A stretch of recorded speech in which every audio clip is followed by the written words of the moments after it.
සුබ දවසක් ඔගොල්ලෝ දන්නවා ඇති Sonic Labs ආයතනය ඇත්තටම ඩොනේෂන් සෙන්ටර් එකක් විදිහට තමයි දැන් වැඩ කරන්නේ. අද සහ ඊයේ දවසේ ඇතුළත තුල අපිට ටොන් 2ක ඩොනේෂන්ස් එම හම්බෙලා තියෙනවා. ඉතින් thank you so much මේ කරපු දේවල් වලට. ඒ වගේම අපි දාපු වීඩියෝ වලින් අපිට රිප්ලයිස් විදිහට ආපු නැත්නම් අපිට අපේ ඉන්බොක්ස් වලට ආපු විදිහට අපිට දැනගන්න හම්බ වෙන්නේ මහියංගනේ පැත්තට කිසිම දෙයක් හම්බෙලා නැහැ කියලා. අපි දන්නවා ඇයි කියලා. මොකද ඒ යන පාර එහෙම ගොඩක් બ્લોක් වෙලා වගේ තියෙනවා.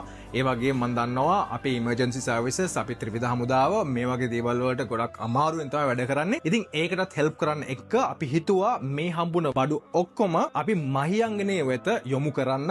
අද අපි ඉන්නවා 8 ඉඳන් රෑ 8 වෙනකම්. ඒ වගේම හෙට අපි දැන් පිටත් වෙන්න යන්නේ. ඒක නිසාම කරුණා කරලා අපිට තව තවත් ඕනේ. ඒක නිසා තියෙන හැමදේම ඒ කියන්නේ dry food, tin food, ඒ වගේම සහල්, පරිප්පු, ඒ වගේම සනීපාරක්ෂක තුවා, මේ පොඩි ළමයින්ගේ diapers, ඒ වගේ දේවල් අනිවාර්යයෙන්ම ලැබෙන්න සලස්වන්න හැම දෙයක්ම ඕනේ. මෙඩිසින් කියන හැම දෙයක්ම ඕනේ. මොකද එච්චරට මිනිස්සු ඉන්නවා ලබා ගන්න කැමැති. ඒක නිසා පුළුවන් තරම් අපිට එවන්න අපි ලබා ගන්න ඉන්නවා මෙතන.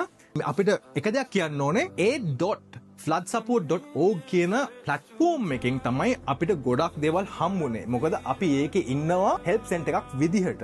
ඉතින් ඒ වගේම අපි දන්නවා අපේ වටේ ඉන්න මිනිස්සුන්ට අපිට කතා කරන්න පුළුවන්, උදව් කරන්න කැමති මිනිස්සුන්ට කතා කරන්න පුළුවන්. කරුණා කරලා floodsupport.org එකට ගිහිල්ලා රෙජිස්ටර් වෙන්න. ඔයගොල්ලෝ ගාව තියෙන්නේ මොනවද කියලා කියන්න. අපිට පුළුවන් එතකොට ඔයගොල්ලොත් එක්ක සම්බන්ධ වෙන්න. සම්බන්ධ වෙලා අපිට පුළුවන් නම් ට්‍රාන්ස්පෝර්ට් එක දීලා අපි එතනින් පික් කරනවා. නැත්තම් කරුණා කරලා අපේ ඇඩ්‍රස් එක තියෙනවා Sonic Labs number 56 Polhengoda road Colombo 5. එතෙන් ඇවිල්ලා ඩ්‍රොප් කරන්න. එහෙනම් ස්තුතියි ඔබේ කරුණාවන්ත හදවත් වලට. අපි අපේ අයම බලාගමු. Pray for Sri Lanka.